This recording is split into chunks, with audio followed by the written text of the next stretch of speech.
What's important is that we learn to pause long enough to become aware of the lessons we can extract from our own stories, so we become intentional in how we live those moving forward. Being detached of like whatever things people are putting value in, like, oh, you are a great speaker, great filmmaker, great podcast, like whatever those things. It's like, yeah, that's not who I am, right? Yeah, I've picked that up, and I'm doing this thing now, but I might put it down at some point. Vulnerability is about not having to be guarded and protected, because you know that no matter what comes up, you'll be okay, or you can navigate the conversation. On episode 482 of this podcast, we talk about why the armor that you're wearing is the exact thing keeping you from landing bigger clients. We also talk about how to ask what you're worth and what happens when you finally do. And then the hidden connection between your personal blocks and your personal ceiling. Here we go. Hey, what is up, my friend? Welcome to the Grow Your Video Business Podcast. My name is Ryan Coral. I have the unique pleasure of being your host. Yes, I do. I'm like, what am I doing here? What are you doing here? If this is your first time, welcome. I'm so happy to have you. If you're a returning listener, hey, welcome back. And if your mom listening, hi, Mom. I don't think my mom's ever listened to an episode of this podcast, but that's okay. This show is not for her. You know, we talk about the importance of niching down. I've niched this show down to like not be for my mom. I'm excited for you to meet Brian. If you don't already know him, what a stud. This is a really good episode. When I started this show a decade ago, it's got a rhyme to it. The whole intention from the very start was like, you know, I started my production business over 20 years ago and have fallen on my face many times. And even 20 years later, 20 plus years later, there are times where I still fall on my face. I'm like, what? I make a lot fewer mistakes, I think. But I'm not afraid to try new things, and we're always trying new things. And I think since the challenges that COVID brought have forced all of us to try new things. And then we have new tools at our disposal. I was going to say disposable, but that's not the right word. Like AI and just ways to make our processes and things a lot faster, more efficient, spend more for us to be able to spend more time doing the important work.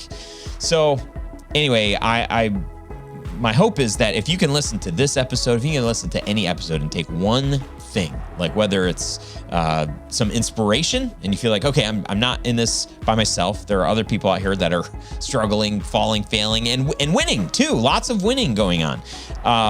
That's great. If you discover a resource that you can start applying, if you find a technique or some way to gain courage to ask for more money because you are worth more money.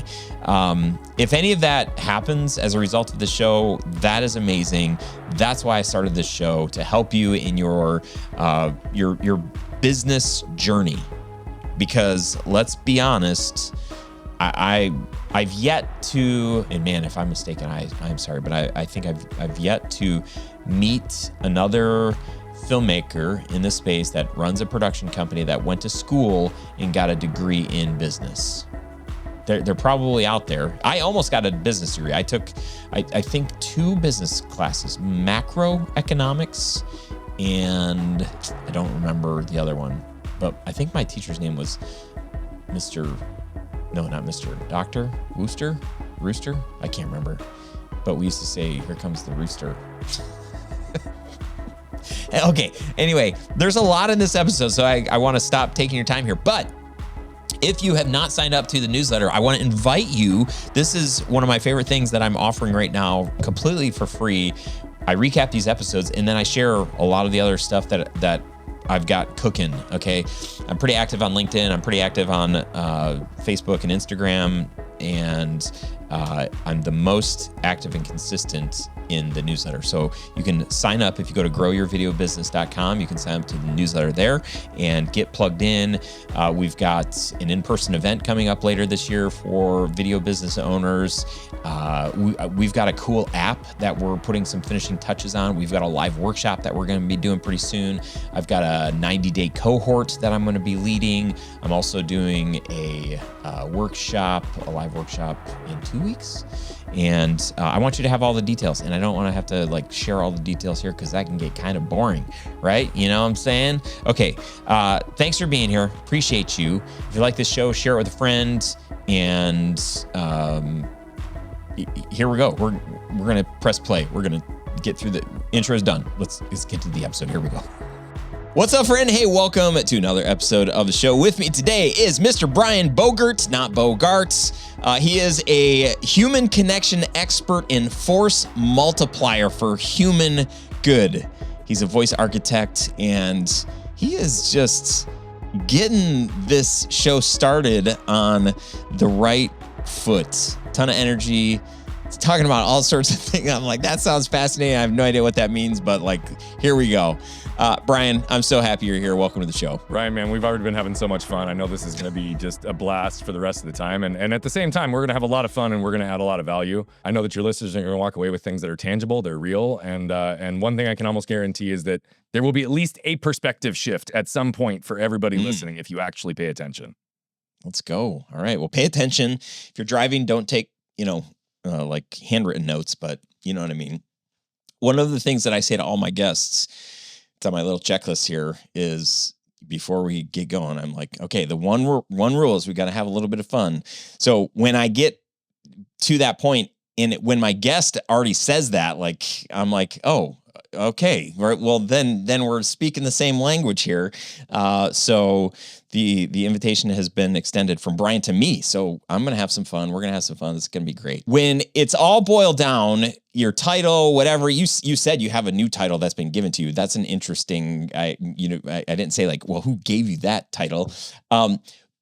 Titles aside, when you focus on, the majority of most of our time is spent working. So when you're working with others, what's the transformation, or what's your biggest help when you're working with others? What in the heck do you do? In the most simplistic terms, I am able to, whether we're working at an enterprise level or working with an individual entrepreneur or just a human, be able to quickly and through a systematic process identify the waste they don't know exists within, whether it's within themselves, within their systems, within their communication, within their marketing.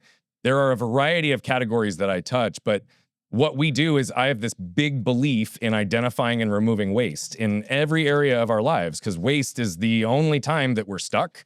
Waste is the only time that we don't get to move forward and do the things that we want. And wasted time, wasted energy, wasted resources, they're all a byproduct of a lot of the same things. And as a virtue of doing that, we also get to help people transition and step into or shift fully into the wealth side of life, which is beyond just monetary riches. It's also time, it's relationships, and it's health, right? And so if we can really fundamentally understand these things, my biggest pet peeve in this world is untapped potential or unutilized potential, right? Yeah. And I genuinely believe that my gifts have put me into a position to be able to see everybody's potential in an objective and non-judgmental way, even through their pain, even through their layers of protection. And I can see that and help extract that. But the truth of the matter is, a lot of times, I'm just a really effective mirror. And I can reposition things back to them in a way that they can finally see it and understand it. It's not that it's not already there. Mm-hmm. Yeah, that's a gift. And for anybody who's ever had a coach or a mentor or somebody in their life that was able to essentially just do that, reflect and help somebody just see what they can't see on their own. It's that is a massive gift. And for most people, myself included, that's when awakening happens. And that's when change and transformation, all the stuff that you're kind of mentioning, I see that. At what point for you did you realize that was even a thing that you had inside of you that you were able to do? That's a really big question, and there's a couple layers, so I'll try to keep it really high level. I discovered that I had some of these abilities very early in life. And for a variety of reasons, some of which had to do with situations and accidents that took place earlier in my life and ways that it changed my trajectory, I learned to shut it down and not pay attention to it. Right? I do have an intuition, and some have related me or said things like, you're kind of like a medium. And I don't necessarily identify with that term, but yet I seemingly seem to have access to information that's not readily presented to me. Right? I can see things at a layer that's different than most. And a lot of that's trained, a lot of that's by need to have learned to do that for survival. But the truth of the matter is I started tapping into that potential probably 10 to 12 years ago, loosely, to be able to unlock and realize where I'm at in my ability to do it today has all happened in the last 5 years. And it's only now going even more exponential in that time, because the more I trust it, the more I lean into it, the more that I actually listen to my internal voice, which I ignored for most of my life, right? The more I seemingly am on track and I don't have as much resistance. And so it's been a developed skill set in a variety of ways, but I would tell you that I have always had an ability to see something at the surface and be able to know what's missing or what needs to change. Yeah. And I don't mean that from a negative standpoint, but, even in a corporate environment, when I, was building our risk management employee benefits consulting firm, and we're working with organizations that were $1 billion in revenue, and we had 12 or 15 decision makers, I could see the whole thing and could move the pieces around as I needed to. I wasn't applying it in the same way on the human side that I have in much more depth today.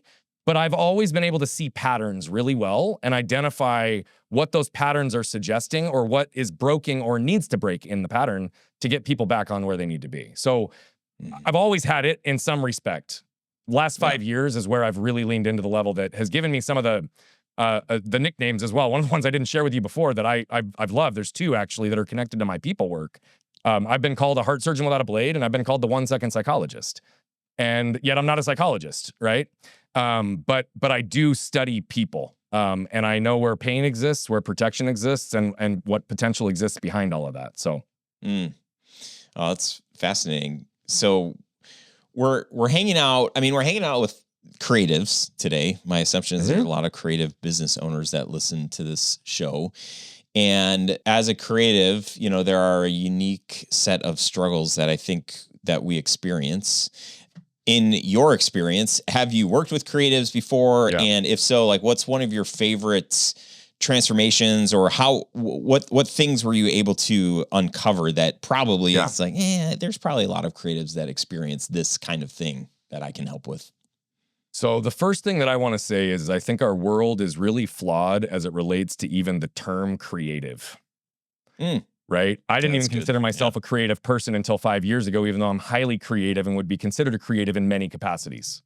Right? Yeah. Now, a creative as a profession is much more of a formality, and I understand even like where that distinction comes in, but it's typically a creative in a profession is people who are dealing with creative ventures, art, video, pictures, right? Like it's an expression of self, which also often means that it's driven from a place of personal connection and passion, which also means that there's going to be a level of, because people enjoy it to the level that they do, they would do it for free if money was no object. Yeah. And so oftentimes creatives will get stuck in being a creative, and they give themselves a job instead of knowing how to build and scale a business utilizing their creative talents, right? With them as the first model. And so like one of my favorite creative stories, and this is one that's I'm really proud of, and it's really cool because it's tied directly to the core lessons of what we teach. And yet there's a lot that followed it. There's a woman that's been in our world for a while. She was a friend of mine for a couple of years. And I had coached her husband a little bit, and she ended up kind of coming into our world.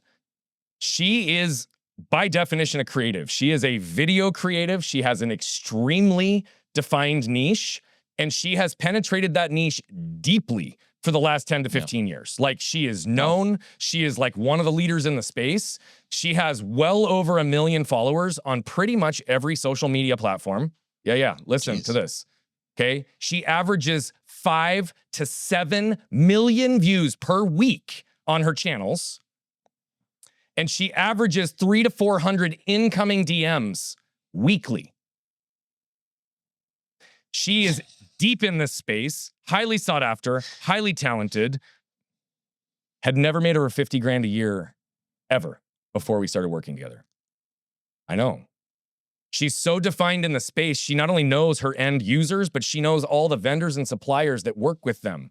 She even makes connections in the multiple 8 and 9 figure deal arrangement by making connections, and wasn't benefiting from any of that either. I'm not kidding, bro. Like, this is legit. Yeah. She comes into our world, and literally in the very first session in our mastermind, we uncovered that her biggest block in her business was connected to a creative expression moment at age 12 and a series of connected beliefs that were curated in that time because she comes from a family of lawyers and doctors. And she wants to be a video professional. Her creative self was never seen, never understood, never connected, never protected. So we did a lot of the work on the internal blocks that were showing up in waste, that were shame and lack of self-worth and not knowing how to garner and negotiate her value up front because she didn't believe what it even was. Within 3 months, she had 3x'd her rate. She was already structuring, she was starting to get influencer contracts and deals to actually leverage her audience for the first time. And then she started putting together more structured contracts for some of these introductions that she started making. Within 6 months of working in our program, she did 250K. And within a year, she was on track to do her first $1 million.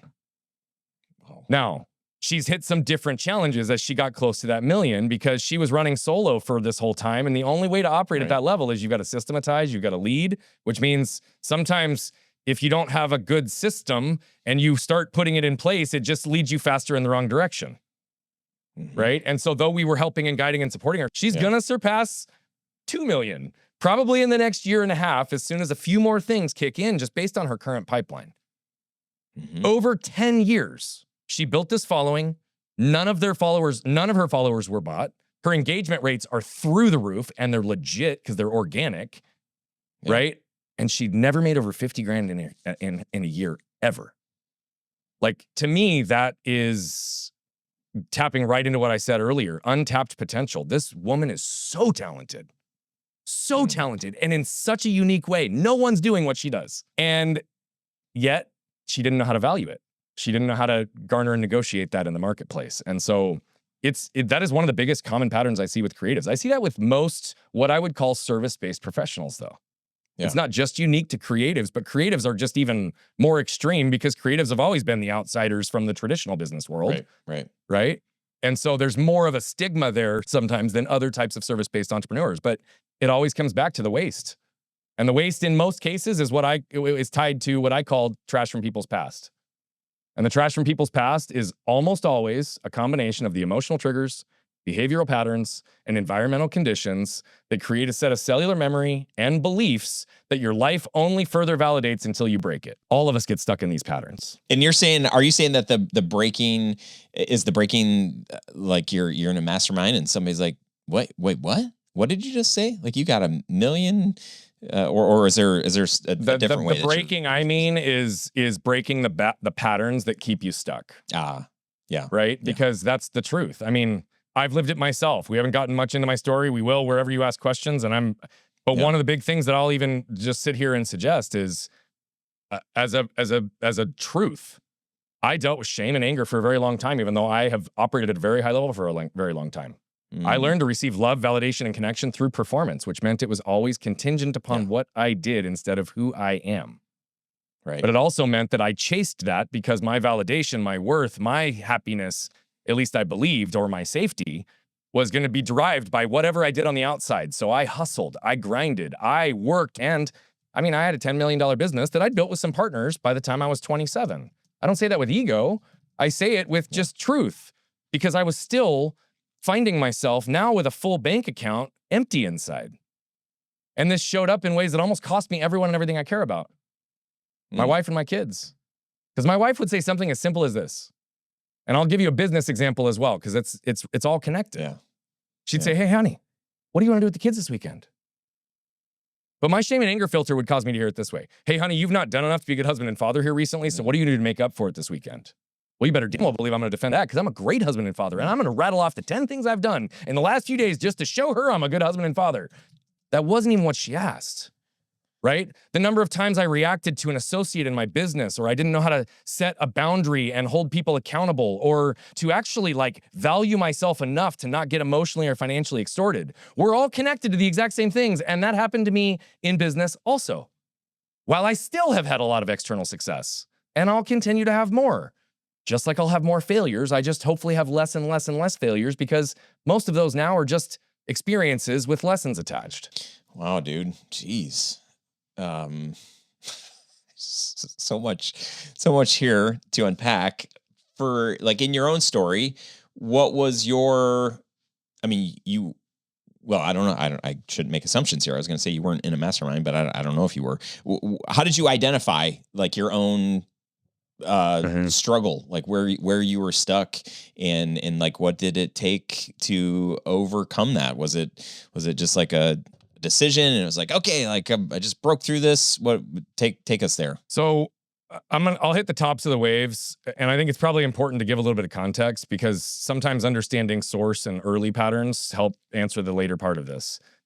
One of the stories that I'm most associated with is one that happened to me when I was 7. I went to Walmart with my mom and my brother to just get a 1-inch paintbrush. But as we were getting out and I was standing next to my car waiting for my mom to unlock the doors, a truck came out of control backwards, hit our car, knocked me down, ran over me diagonally, tore my spleen, and went on to sever my left arm completely from my body. Oh. My mom and brother watched this whole thing happen. I'm going to skip over elements of this story because I want you to understand where and how this shaped beyond just the obvious trauma and healing that put me on in terms of an arc for the next 5 to 7 years, just at a minimum of healing. I had 24 surgeries and a lot. But one of the things I know is how unique my story is. The more I've told it for 35 years, the more I realize how unique my story is. But simultaneously, what I also realize is how unique each and every person's stories actually are. What's important is that we learn to pause long enough to become aware of the lessons we can extract from our own stories so we can become intentional in how we live those moving forward. And some of the early arcs that I know now were the source I have to call attention to before I tell you when I started to unpack it and unwind it. But it was when I first came out of the hospital in those first few years, I had a teddy bear in between my arm because it had to heal at 90 degrees, so it had to be out. Well, I was a cute kid and I drew attention anyway. And now all of a sudden everybody's coming up and asking. But I've said for years that I'm only as good as my questions. I teach a fundamental framework around the importance of questions, and not close-ended questions, not yes and no-ended questions, not leading questions, but like really curious questions. Because questions create options and opportunities for us to make new choices and make changes, right? And otherwise we're stuck. So questions are the quickest way to get unstuck. I didn't know for how many years, like years, literally in this last year is the first time I connected why I care about questions so much.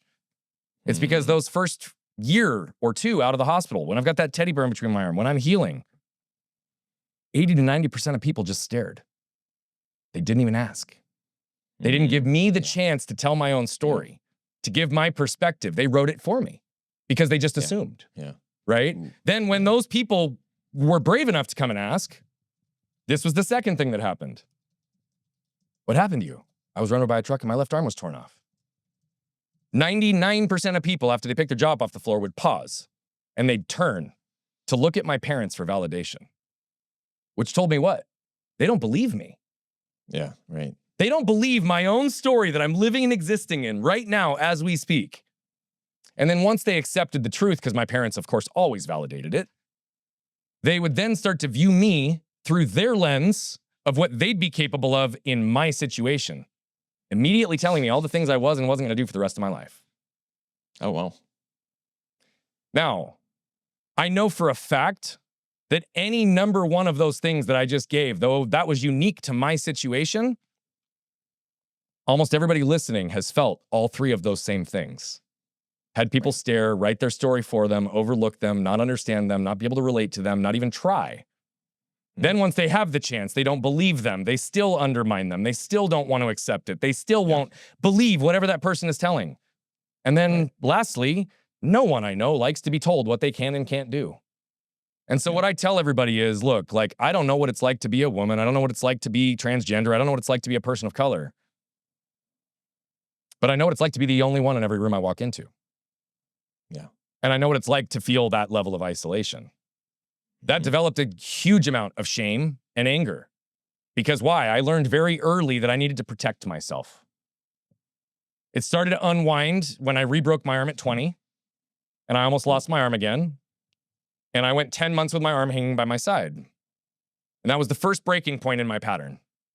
Why? Because no one was there to help me. And I had a ton of friends.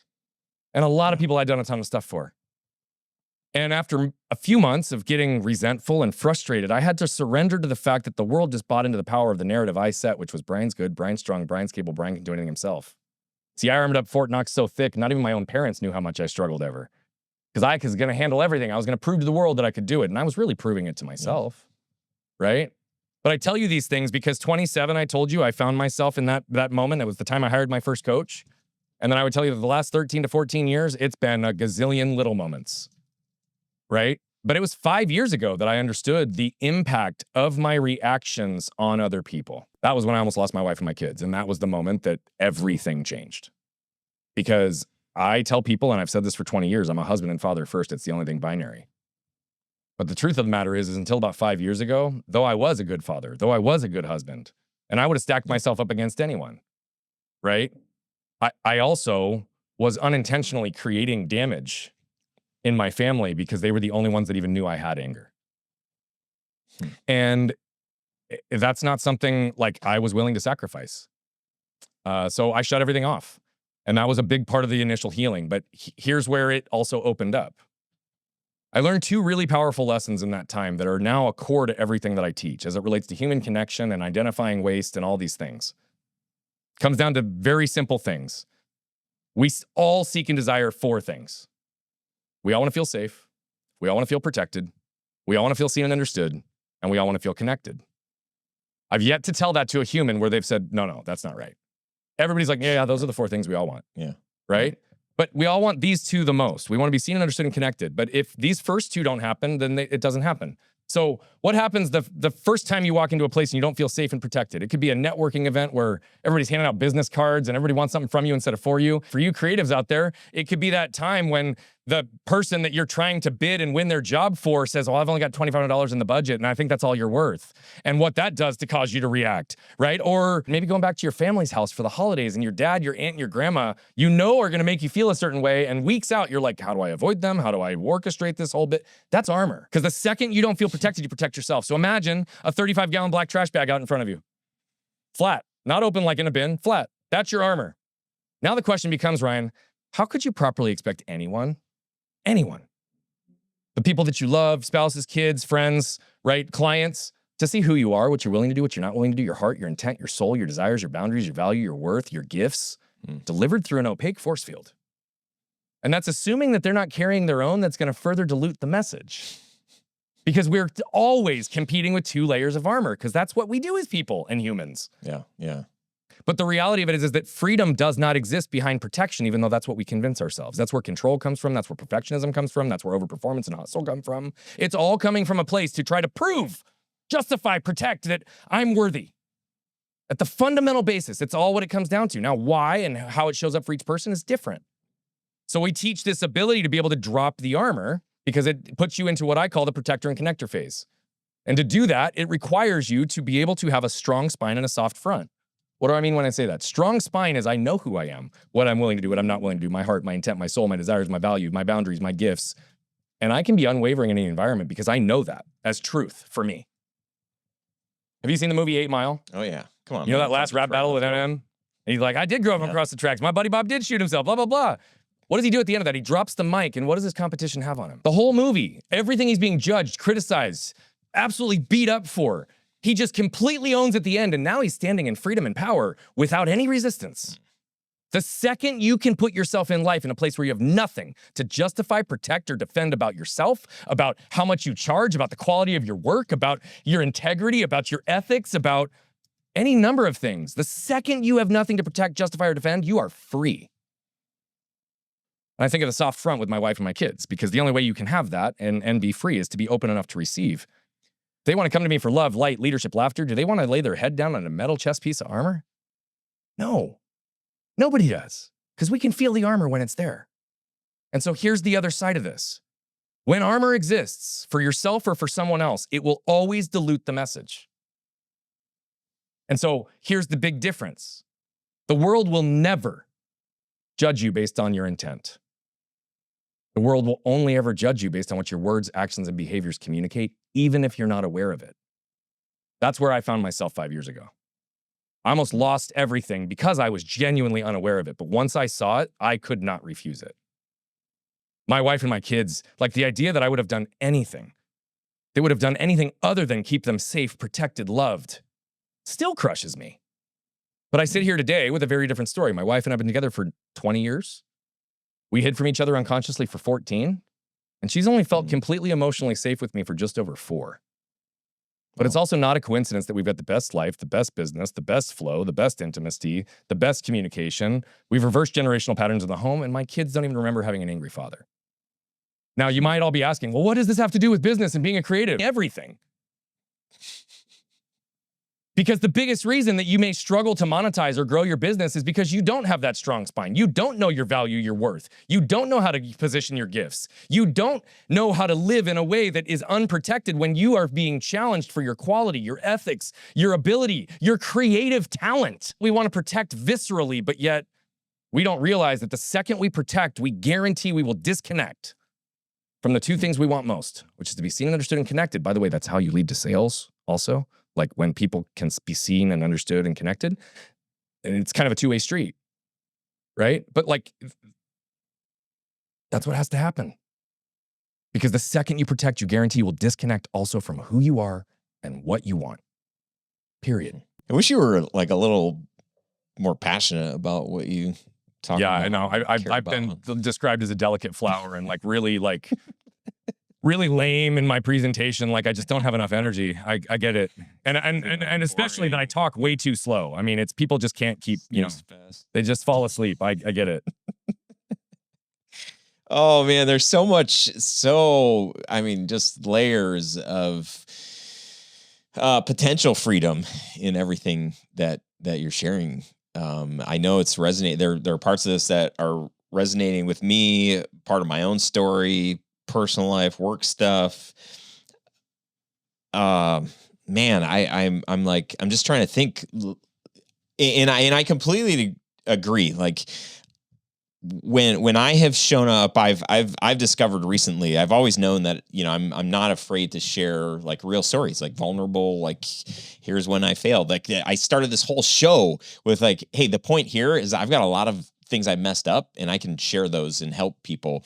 Yeah. And as I've journeyed through this, like, hey, I'm going to be real transparent here and share what's not working or share something that hurt really bad. And I'm still working through it. I'm not even on the other side of it. I'm just like in the muck of it.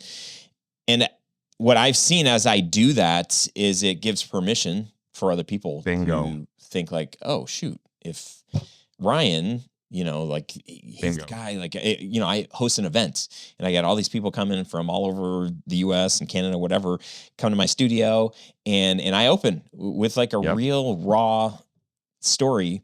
And they look to me like, well, I'm facilitating this thing. I'm the leader, whatever. And man, the leader is like actually getting, but you're spot on. Raw and personal. That's the point though, is all leaders are the thermostat, not the thermometer.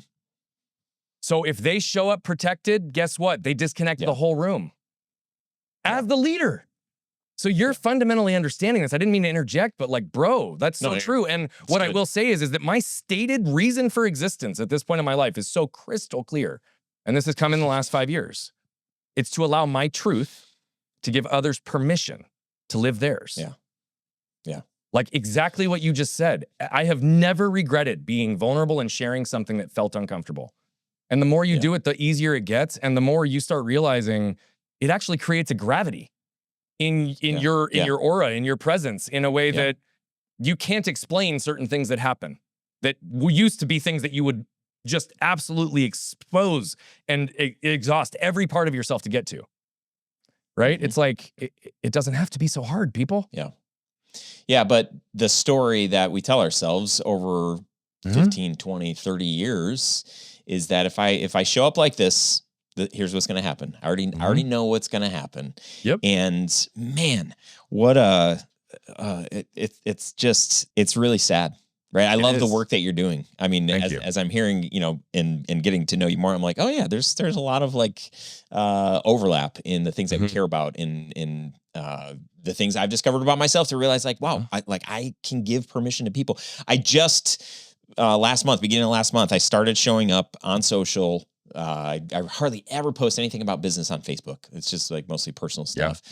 And I shared a couple of stories, and man, I'm getting messages from people, email responses, comments like, please keep showing up like this. Like this is what we need to, this is, and it's fascinating. But what the story I told myself for so long is that I don't want to have other people judge me when they don't know me, right? I'm going to share something. I'm super optimistic. So I'm always like seemingly painting the best picture, but I don't know any other way. It's like the worst things can be happening, but I see what the silver lining, and I know what's possible, and I can work through this and whatever. And so I held back from trying to not appear intentionally like life is better than it is, but I just knew that people would judge me. And as I've worked through this and started showing up in ways and sharing these exact stories, people are like, oh my gosh, dude, like, yes, I hear it. I feel it. Like, please do this, because I'm giving them permission to do this. You are. And the point of what you just said, though, is real, because you've already pre-anticipated, again, based on your cellular memory and your prior experiences, what's going to happen. Right. Yeah. And this belief that you hear so often, I mean, people struggle just with this concept of vulnerability. But it's because I think most people hear vulnerability and they're like, well, I'm going to be completely exposed and I'm going to be standing naked in front of everybody and they're going to know every single thing about me. And it's like, no, vulnerability is not that you have to share every detail. It doesn't mean you have to share every single thing. What it does mean is that you've got to be relatable and accessible as a human. And you have to be able to share relevant stories or situations that will connect to whomever you're talking to, whether they're a single person across the table from you or an audience full of people. Vulnerability is about not having to be guarded and protected, because you know that no matter what comes up, you'll be okay, or you can navigate the conversation. There have been situations where people have asked me inappropriate questions, and I have been very clear to say, thank you for the question. That is not something that I feel I want to give to anyone other than the people that are closest to me in my life. So I hope you'll respect the fact that I'm going to withhold on this, but not for the sake of not answering your question. And then I'll find a way to answer their question that's not about my personal, right? Like, and so for me, it's like I can set a boundary now. I can very directly tell someone when it doesn't work. I can very clearly say like, hey, I know you want my help, but the economics or the deal structure or the way we're going to work together, or how it doesn't make sense for me and where my focus is right now. Like being able to be detached is the key. Yeah. Because when you're detached, that's really good. You're free. Yes. Being detached of like whatever things people are putting value in, like, oh, you are a great speaker, great filmmaker, great podcast, like whatever those things. It's like, that's not who I am. Right. I've picked that up and I'm like, I'm doing this thing now, but I might put it down at some point. And when I do, I don't want people to be like, hey, weren't you the guy that, I did do that. That was a season, whatever. But man, I've learned a lot. I'm doing this thing. I'm pivoting. I'm following more of like what I feel like I'm made to do and all that stuff. I wonder, I'm just trying to think of like, what would be the most helpful thing for a person that has a spouse or a very close family member, right? Like in a lot of our cases, it's like dad, the voice that, we're just trying to do whatever we can to get approval from. Yeah. And if we don't get it from our spouse, if we don't get it from our parent, it's like, we're either going to feel like failure or we're going to try to find it somewhere else, which is like the least healthy thing that we can do. As you work with people, what would you say, how can somebody start to find their spine, find their value in their greatest offering, which is not their job, right? Where can somebody start to like experience this? Because I know like it's holding the person that's listening to this back from charging what they should, or from completely shutting down this thing and doing something else that they really would be shining if they did, but they're stuck in this because that's what they've always been known as, and so that's where they're going to stay, and it's comfortable and easy in all things. So there's a whole lot of ways I can answer this question. I'm going to try to keep this one really short and direct. I want you to ask yourself why you believe you can't charge what you want. I want you to ask yourself why you believe that you can't go do something different. I want you to ask yourself why you believe that you're worth whatever the low rate is that you've been stuck at. Like, ask the questions. When I talked about questions genuinely, right, opening up options and opportunities, the exploration there is what's going to help surface what's real. Because here's the other side of it. The why you believe is less relevant than once you understand that, whose belief system was that really? Because most of the time, what people can start to connect and realize is that the way that they've operated, the standards that they live under, the ways they've learned to protect, to your point, actually aren't even their own voice. Yeah, right. They've actually learned to shut down their own voice and hide it behind all those layers of armor because that's what was going to keep them safe. Because especially in our generation, a lot of the people that we know and grow up with, right? Like, it was sit down, shut up, like, don't cry, like, be tough, like, put a smile on your face, perform, like, I mean, the stuff that they have going on in my kids' schools right now, I'm like, oh my God, had this existed when we were kids, like half of us might have ended up normal. Like, but the point is it's like, you have to ask the questions, right? And that comes from a place of curiosity and a place of courage. Courage doesn't mean you're not afraid. It means you choose to do it anyway, right? And to me, the greatest understanding of self and how to break these things comes from those questions internally first. And then I would ask external. Ask your clients, ask people that are around you, ask your biggest fans. Hey, if there was one thing about who I am and what I do that you could take from me and plug into your own life, what would it be? Hey, if there was an element of how I operate or produce content that you find so valuable and so unique that you can't find anywhere else, what would that be? Hey, if there was something about how I work that you could remove and it would make our relationship a little bit more efficient, what is that? Like, ask open-ended questions to give yourself the opportunity, because here's the thing, many people have more raving fans than they even realize. And more of those raving fans would probably actually even pay you more and appreciate you more if you just asked for it. I know this is going to sound insane when I say this example because it's years ago, but the concept is something that I believe to be true, and I don't mean it in any way detrimental to the other person I'm referencing here. But my brother and I are 14 months apart. By the way, he's becoming one of my business partners in an entity right now, and I'm having more fun than ever because I've never worked with my brother, and we complement each other so well. So I'm like really excited about this. But the story I'm going to say is this. We would literally babysit for the exact same families when we were between the ages of 11 and about 14. We had 4 or 5 clients that, like, they would call the Bogert household, and whichever one of us got to it first was the one that got the job, right? Or whoever was available.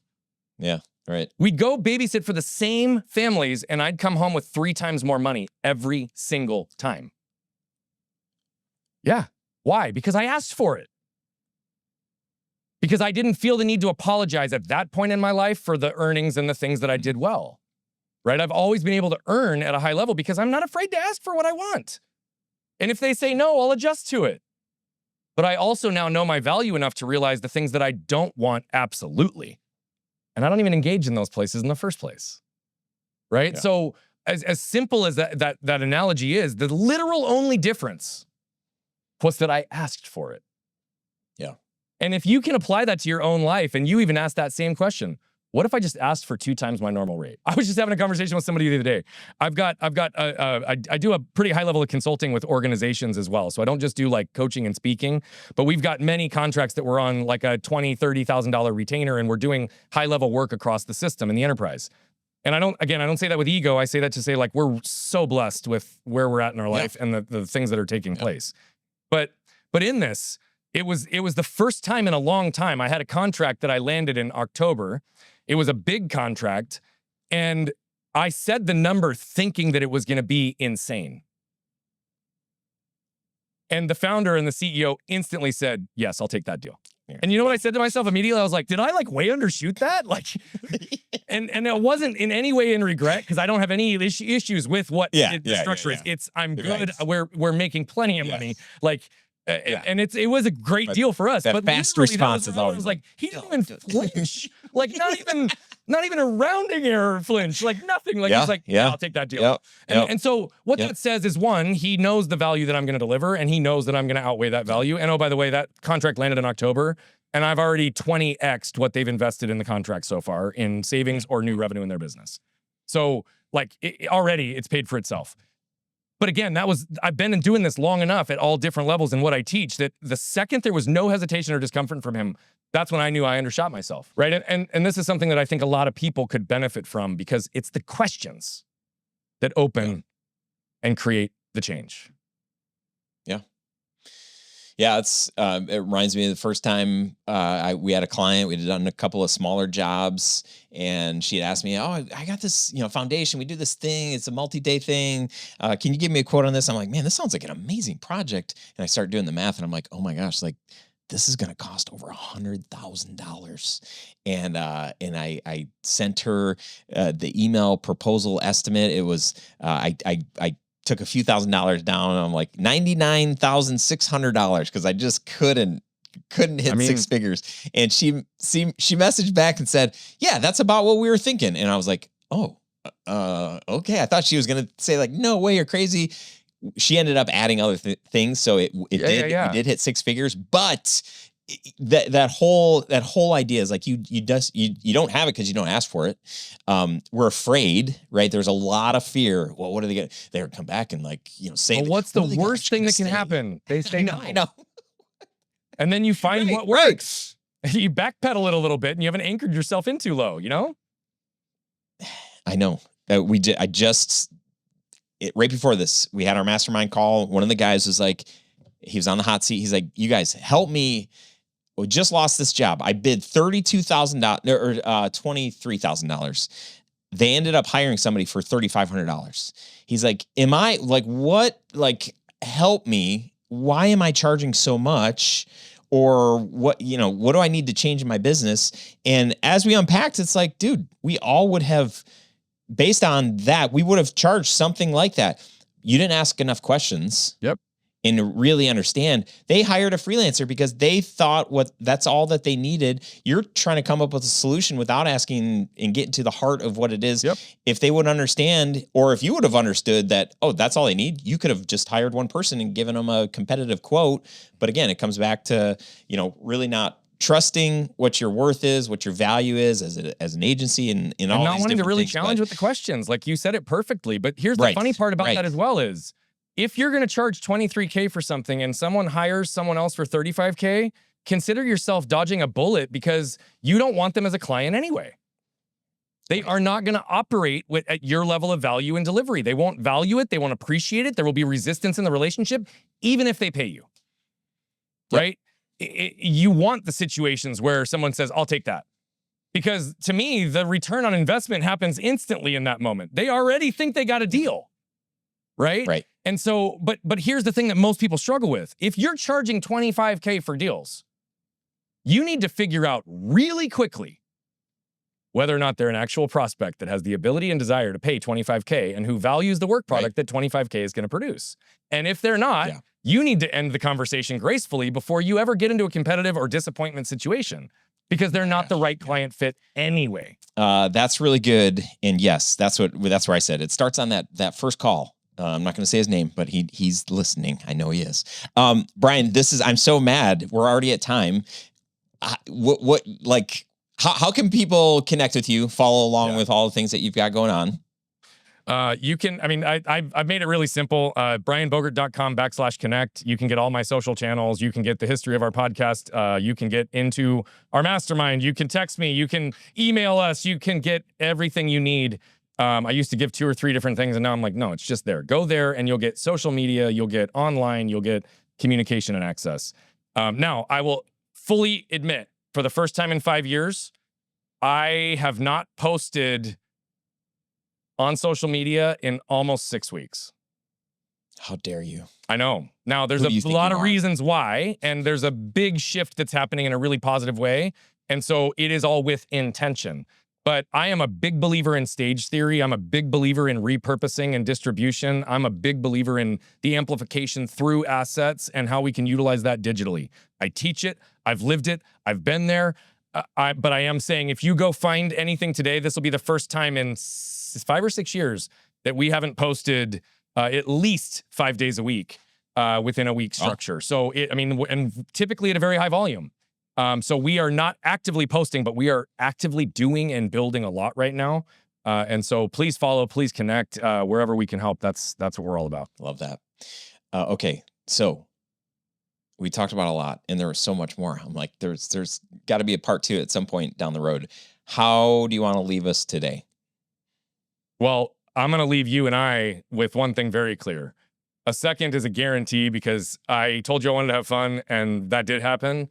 So this is absolutely worth my time to spend more time together, because Love it. I love the energy that you bring. I love the questions that you ask, and the fact that I've belly laughed like multiple times in the last hour. I can't pay for that. So like, dude, let me get that from you. That's great. You can. Let me send you an invoice. Just like, yeah. He's like, actually, no, you can pay me $25,000 right now. I'm going with $3,500 for someone who can make me laugh. I'm kidding. To the person who's listening, that wasn't a bash at you, I promise. That was more playful with Ryan. Okay, how do we end this? Look, it is very, very, very simple. For me, your voice is your greatest asset. The question is, do you know your voice? Do you feel strength and conviction in your voice? And can you be unwavering in your voice?